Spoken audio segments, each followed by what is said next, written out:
Hindustan paper, रविवार 17 मई 2026।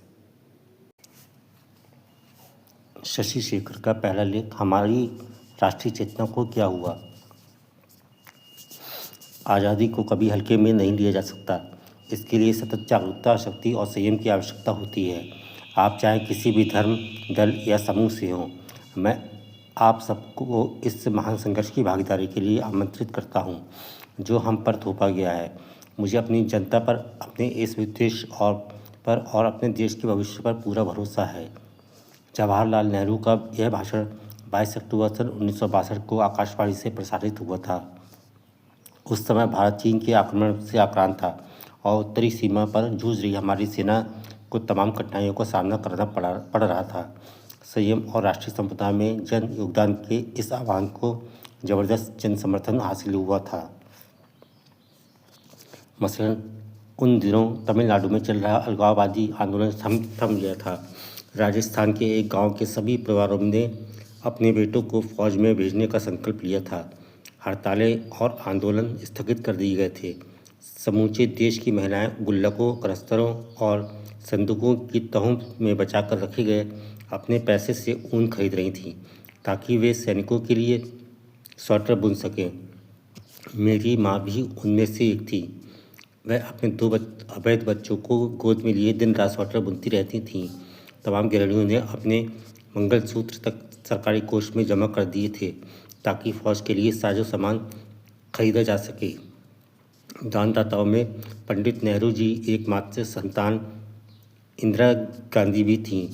उन्होंने अपने सभी जेवर, जिनका कुल भार 367 ग्राम था, युद्ध कोष में जमा कर दिए थे।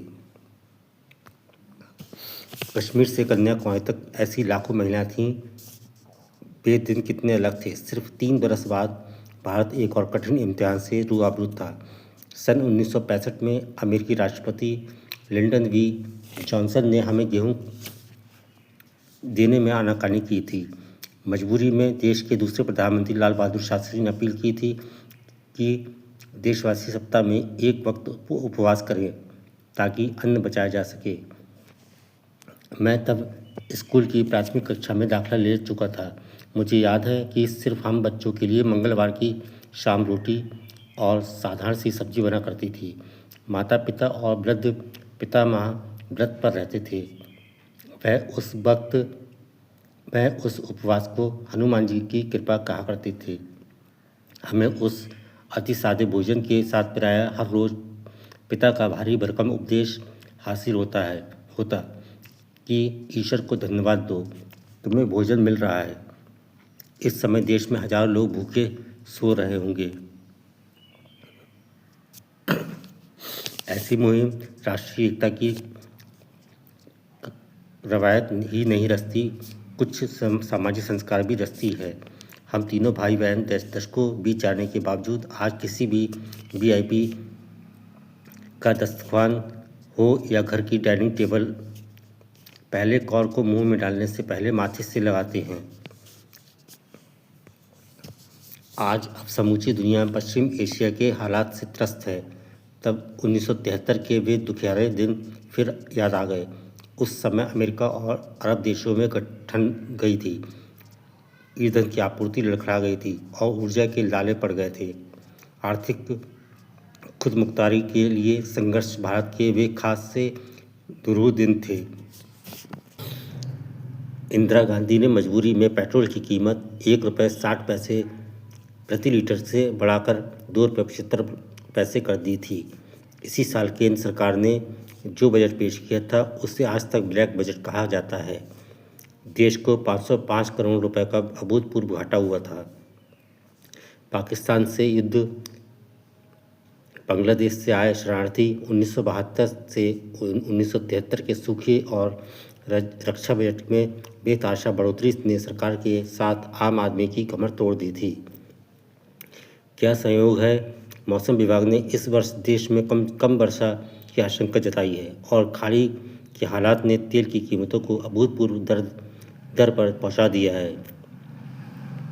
हालांकि 1973 और आज के हालात में भी जमीन आसमान का फर्क है। तब देश में मोटर वाहनों की संख्या 6.5 लाख थी। आज इनका आंकड़ा 40 करोड़ पहुंच रहा है। तब मात्र 4055 किलोमीटर रेल मार्ग का विद्युतीकरण हो चुका था और 80% ट्रेनें कोयले के इंजन से चलती थीं। आज 100% विद्युतीकरण हो चुका है और डीजल के इंजन सिर्फ सामरिक आवश्यकता के लिए जरूरी रह बचे हैं। इस उपलब्धि के बावजूद 140 करोड़ की आबादी की ज़रूरतें बेहिसाब बढ़ गई हैं। उन्हें पूरा करने के लिए तब के मुकाबले में कई गुना ऊर्जा चाहिए। नतीजतन पेट्रोल पदार्थ आयातक कंपनियों का घाटा 1000 करोड़ रुपए के रोजाना स्तर को पार कर गया। इसके बावजूद सरकार ने गुजरे गुरुवार तक पेट्रोल डीजल की कीमतों को थामे रखा। भारत उन चंद देशों में है जो 80 करोड़ लोगों को मुफ्त अनाज के साथ यह महंगी सुविधा मुहैया करा रहा है। वह भी तब जब दुनिया की ध्वस्त होती व्यापार व्यवस्था के कारण डॉलर और यूरो के मुकाबले रुपया गिरावट के नए कीर्तिमान दर्ज कर रहा है। हो सकता है कल पेट्रोल पदार्थों की कीमतों में और बढ़ोतरी करनी पड़े। ऐसे में प्रधानमंत्री नरेंद्र मोदी अगर पेट्रोल डीजल बचाने के साथ सोना और अन्य आयातित वस्तुओं की खरीद से दूर रहने की अपील कर रहे हैं तो इतना हंगामा क्यों?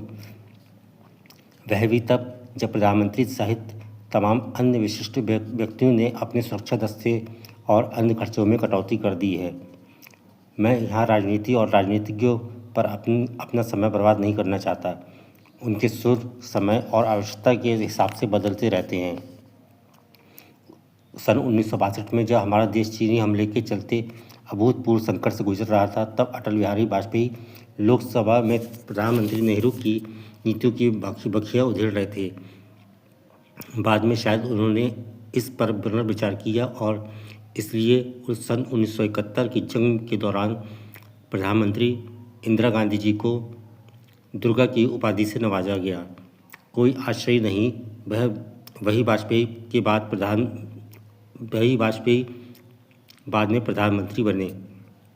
आज भी उन्हें भारतीय राजनीति के आधार स्तंभ के रूप में याद किया जाता है, लेकिन अन्य नेताओं ने उनसे सबक नहीं लिया।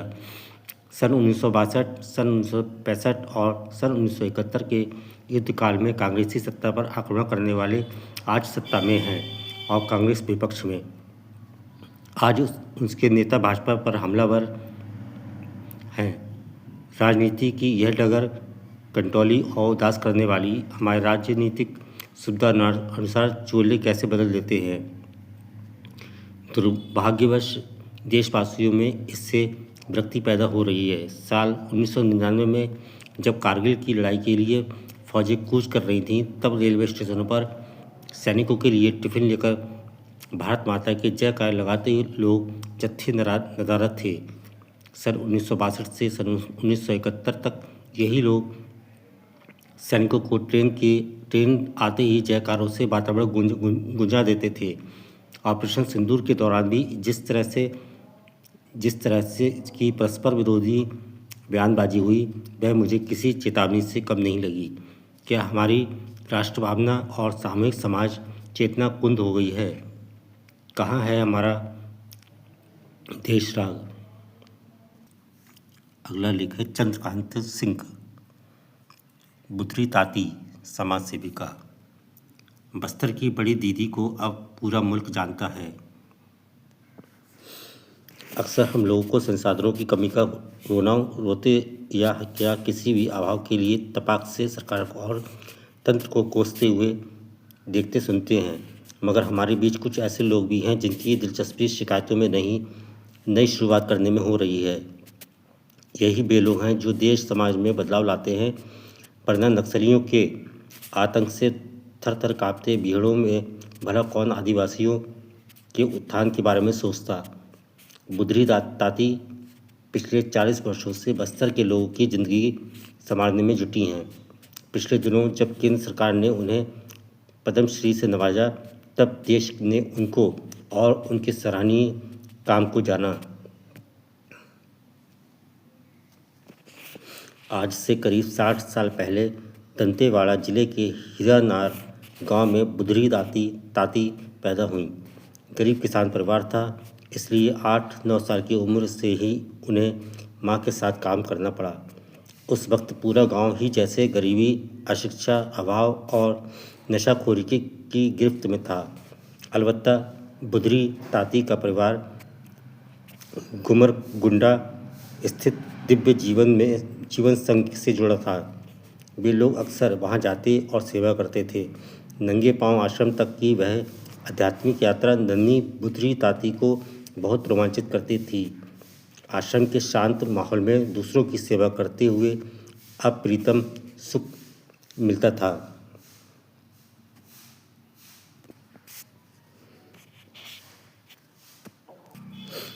जिस उम्र में आदिवासी लड़कियां शादी और गृहस्थी के सपना देखा करती थीं, बुधरी का समाज बोध उन्हें अलग ही दिशा में बढ़ने को प्रेरित कर रहा था। वह जब जब आश्रम जाती, गुरु के आध्यात्मिक संदेश उन्हें जीवन की सार्थकता के नए नए आयाम दिखाते। किशोरी बुधरी के मन में उथल पुथल मच जाती। आखिरकार उन्होंने तय किया कि वह अपना पूरा जीवन सेवा में समर्पित कर देंगी। साल 1984 में बुधरी बनवासी कल्याण आश्रम नागपुर चली गईं। अगले कई माह उनके नागपुर में बीते। बाहर की दुनिया और वन में बसे गांव के वैषम्य ने बुधरी को गहरे एहसास कराया कि उनके समाज के लोग तरक्की की दौड़ में बहुत पीछे रह गए हैं। नागपुर में उन्होंने बहुत करीब से महिला समूह का काम देखा, उनके काम की बारीकियां समझी और यह भी महसूस किया कि महिलाएं कितनी आत्मनिर्भर हैं। रायपुर लौटकर वह कुछ समय पूर्वांचल की महिलाओं के बीच रहीं। अब तक बुधरी को स्पष्ट हो चुका था कि उन्हें क्या करना है। वह जान गई थी कि बस्तर की अशिक्षित आदिवासी स्त्रियों तक शिक्षा की रोशनी पहुंचाए बिना कोई भी बदलाव मुमकिन नहीं है। वर्ष 1986 से उन्होंने लोगों से संपर्क करने का काम शुरू कर दिया। बुधरी ने अपना पहला ही कर्मक्षेत्र बेहद मुश्किल चुना। अबूझमाड़ नक्सलियों का अभयारण्य। वहाँ बसे गांव तक पहुँचने के लिए न कायदे की सड़क थी और न कोई स्कूल या अस्पताल, न बिजली का खंभा।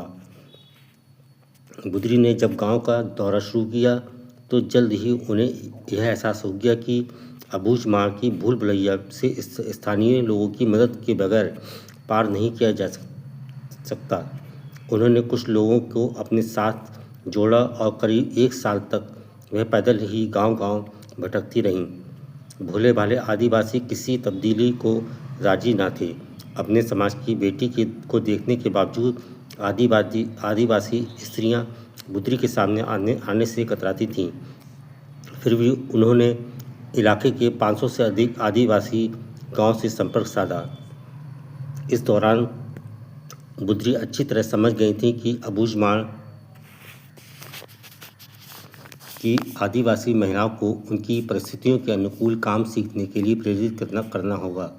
गांव-गांव पहुंचकर वह लोगों को यह भरोसा दिलाने लगी कि वह भी उन्हीं जैसी हैं। बुधरी उनके साथ उठती बैठती, वे जो खाते वही खाती।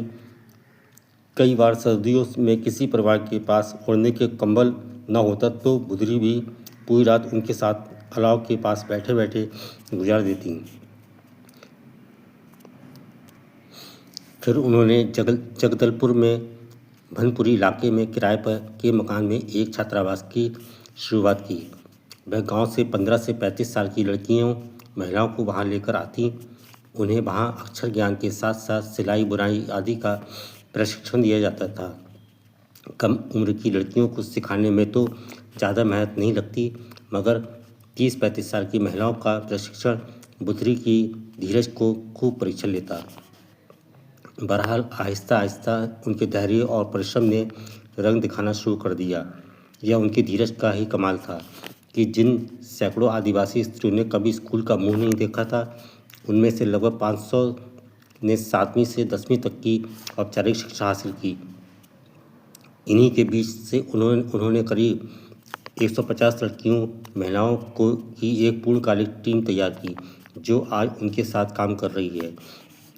आदिवासी गांव में तब फूस के घर होते थे और महिलाओं के पास निजी बचत के जो भी 10-20 रुपये होते उनको वे फूस में छिपाकर या मिट्टी में दबाकर रखती थीं ताकि गाढ़े वक्त में वे काम आए। मगर कभी भी वे आग की भेंट चढ़ जाते तो कभी दीमक की। बुदरी इन महिलाओं को बैंक के बारे में जागरूक किया। करीब 12,000 आदिवासी स्त्रियों के उन्होंने खाते खुलवाए। बुदरी गर्व से कहती हैं, इनमें से ज़्यादातर स्त्रियों के खाते में आज 1 से 1.5 लाख रुपए जमा हैं। जाहिर है यह बदलाव नक्सलियों को नागवार गुजर रहा था। उन्होंने बुदरी को डराने धमकाने की कोशिश की, मगर आदिवासियों के दिल में बड़ी दीदी के रूप में बस चुकी बुदरी ताती को नुकसान पहुंचाने का अंजाम भी समझते थे। बुदरी ताती के बाल संस्कार केंद्रों, दुर्गावती छात्रावास, महिला स्वावलंबन की मुहिम और नशा मुक्ति के जन जागरण अभियानों ने बस्तर के हजारों आदिवासियों के जीवन को स्थायी रूप में बदल दिया है। अब बुदरी ताती को भारत की अनमोल हस्तियों में ना गिने तो किसकी गिनती करें। अगला है ज्ञानेश उपाध्याय, अपनी कमजोरी को मजबूती बना लिया। मैसूर के उस अस्पताल में अंग्रेज डॉक्टर जब भी देखने आते हाथ उठाकर हेलो करते, पर जवाब देते हुए उस नन्हे मरीज का दायां हाथ उठ नहीं पाता था। पोलियो का प्रहार हुआ था, पर तब भी किशोर के मन में चाहती कि काश मैं बाकी बच्चों की तरह क्रिकेट खेल पाता, बल्लेबाजी करता तो रनों के पहाड़ खड़े कर देता और गेंदबाजी करता तो विकेटों की झड़ी लग जाती। काफ़ी दिन बिस्तर पर लाचार रहने के बाद बाकी शरीर से तो कमजोरी उतर गई, पर दाएं कंधे, हाथ और कलाई में उसका बसेरा हो गया। घर वापसी हुई, पर डॉक्टरों ने बोल दिया जो होना था हो गया। अब उम्र के साथ दाएं हाथ में धीरे धीरे ताकत चढ़ सकती है, पर बाएं हाथ को सदा सहयोगी बनाए रखना होगा। खैर, उन दिनों हर जगह ऑस्ट्रेलियाई क्रिकेट टीम के चर्चे थे जो भारत दौरे पर आई थी। चेन्नई में टेस्ट मैच था। ऑस्ट्रेलियाई गेंदबाज रिची बेनॉट ने लेग ब्रेक गुगली से गजब कहर ढाया। पहली पारी में ही भारत के 7 विकेट चटका दिए। अखबारों में रिची की बड़ी बड़ी तस्वीरें छपती थीं। गेंदबाजी की अद्भुत मुद्रा ने आकर्षित किया। रिची का अंदाज उस किशोर के दिमाग में बस गया। दिल बोल उठा, मैं अपनी कमजोरी से हार नहीं मानूंगा, ऐसे ही गेंदबाजी करूंगा। मन क्रिकेट खेलने के लिए मचल उठा। रिची 3 टेस्ट मैच में 23 विकेट चटकाकर स्वदेश लौट गए, पर उनकी गहरी छाप उस किशोर पर छूट गई। हट से काम लिया तो गली के बच्चे उसे भी खेल में शामिल करने लगे। बल्लेबाजी कम मिलती थी, पर गेंदबाजी मिल जाती थी। शुरू में बाएं हाथ से गेंद फेंकी गई। कुछ मौके आए तब कमज़ोर हाथ से भी जोर आजमाइश हुई और कमाल होने लगा। कमज़ोर हाथ से छूटने वाली गेंदों ने चमत्कार शुरू कर दिया। बहरहाल इच्छाओं का अंत कहाँ है। गली के बच्चे रबर की गेंद से खेलते थे और उस किशोर का मन होने लगा था कि काश चमड़े की गेंद से मौका मिलता। वह मौका भी आया। स्थानीय क्रिकेट के एक आयोजक की नज़र इस किशोर पर पड़ गई। गेंदों का जादू देख वह भी दंग हुए। उन्होंने प्रस्ताव रखा कि तुम्हें मेरे क्लब की ओर से खेलना चाहिए। एक सपना साकार हुआ। क्लब में हथेलियों ने पहली बार चमड़े की गेंद का स्पर्श किया और यहाँ से गेंद के साथ प्रयोग की शुरुआत हुई। एक ही लक्ष्य था, गेंदों से चकमा देना और विकेट लेना। वह अपनी गेंदों से मैच का रुख बदल देते थे। जल्द ही लोग उन्हें चंद्रा या चंद्रशेखर नाम से जानने लगे। खेल में गंभीरता आई तो उन्होंने लेग स्पिन पर ही खुद को एकाग्र किया। अपनी शारीरिक अक्षमता को क्षमता में बदल दिया। वह कुछ लंबे उछाल भरे रन अपने के बाद लगभग मध्यम गति के तेज गुगली, घातक टॉप स्निपर और लेग ब्रेक गेंद फेंकने लगे। उस दौर में स्पिनर चुस्त सुस्ती के शिकार नजर आते थे, जबकि चंद्रशेखर ने फुर्ती से काम लिया। जल्द ही महज 19 की उम्र में उन्हें भारतीय क्रिकेट टीम में चुन लिया गया। तब इंग्लैंड की टीम टेस्ट श्रृंखला के लिए भारत आई। एक आंख से देखकर खेलने वाले तत्कालीन भारतीय कप्तान M.K. पटौती ने पोलियो से पीड़ित भागवत सुब्रमण्य चंद्रशेखर को यह कहते हुए प्रेरित किया था कि चंद्रा, तुम भारत के मुख्य स्ट्राइक गेंदबाज होगे।